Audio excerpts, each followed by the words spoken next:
একাধিকবার প্রশাসনের তরফ থেকে বিভিন্ন জায়গায় ভ্রূণ হত্যা বন্ধ করার জন্য সচেতনতামূলক শিবিরের আয়োজন করা হয়, কিন্তু তাতেও সচেতন হচ্ছে না সাধারণ মানুষ।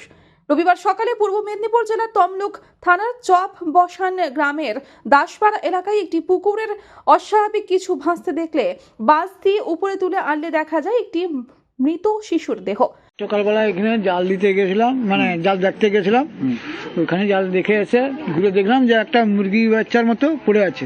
তারপরে আমি আর তখন কোনো কেয়ার করিনি। আমি বলি একটা ডাউট লাগলো, জিনিসটা কি, মাথায় একটু কালো মতো দেখা যাচ্ছে, মাথার মতো বলে বাঁশ দিয়ে তুললাম, তুলে দেখি না হচ্ছে যে একটা বাচ্চা আছে না। তারপরে আর ঘর বলে হাই হাই তো কাঠের বাচ্চাকে এখানে ফেলে দিয়ে গেছে।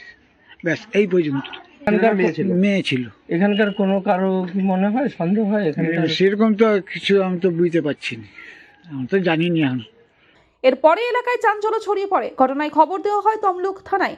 ঘটনাস্থলে তমলুক থানার পুলিশ গিয়ে দেহ উদ্ধার করে ময়নাতদন্তের জন্য নিয়ে যায় Tamralipta government medical college and হাসপাতালে। বলবো যে এটা যে করেছে সে অবশ্যই ভুল করেছে, এটা তার করা উচিত হয়নি একদমই। কাউকে দিয়ে দিতে পারতো, বা যেখানে হাসপাতালে হয়েছিল সেখানেও বলতে পারতো যে আমি নেবো না, বা রাস্তায় কাউকে দিয়ে দিতে পারতো। এই যে ফেলে দেওয়াটা, এটা তো তার উচিত হয়নি। অবশ্যই সে ভুল করেছে এই জিনিসটা। কিন্তু আপনি বললেন একেবারে গ্রামের মধ্যে পুকুরে হ্যাঁ হ্যাঁ, সদ্যজাত বাচ্চা, এখানে কি কি বাড়ি থেকে কেউ এসে এরকম করবে? আমাদের এখানে আশেপাশে তো কেউ সেরকম নেই, বুঝতে পারছি না। এবার কোথা থেকে কে এসছে স্যার আমরা বলতে পারছি না। আমি দেখেছি এসে যে এখানে পড়ে আছে। এখন কি হচ্ছে?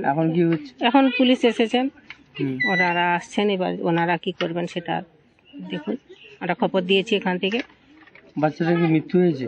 হ্যাঁ, মরা বাচ্চা, মেয়ে সন্তান হয়েছে, মেয়ে কন্যা ওটা। কন্যা সন্তান? হ্যাঁ, কন্যা সন্তান। কিভাবে দেখলেন প্রথমে আপনি? সকালে 9টার দিকে যিনি দেখেছেন উনি আমার মামা শ্বশুর হন। উনি দেখছেন যে ওটা কি একটা ভাসছে, তখন লাঠি দিয়ে যখন দেখলো যে একটা মেয়ে তুলে উপরে রাখছে, তখন মারা গেছে।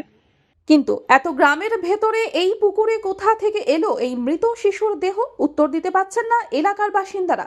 আগামী দিনে যাতে এই ধরনের ঘটনা আর না ঘটে, তাই পঞ্চায়েত ও পঞ্চায়েত সমিতির পক্ষ থেকে নজর রাখা হবে এবং স্থানীয় প্রশাসনের দ্বারস্থ হয়েছে যাতে সঠিক তদন্ত হয়, এমনটাই জানিয়েছেন পঞ্চায়েত সমিতির ভূমি কর্মাধ্যক্ষ প্রদ্যুৎ মাঝি।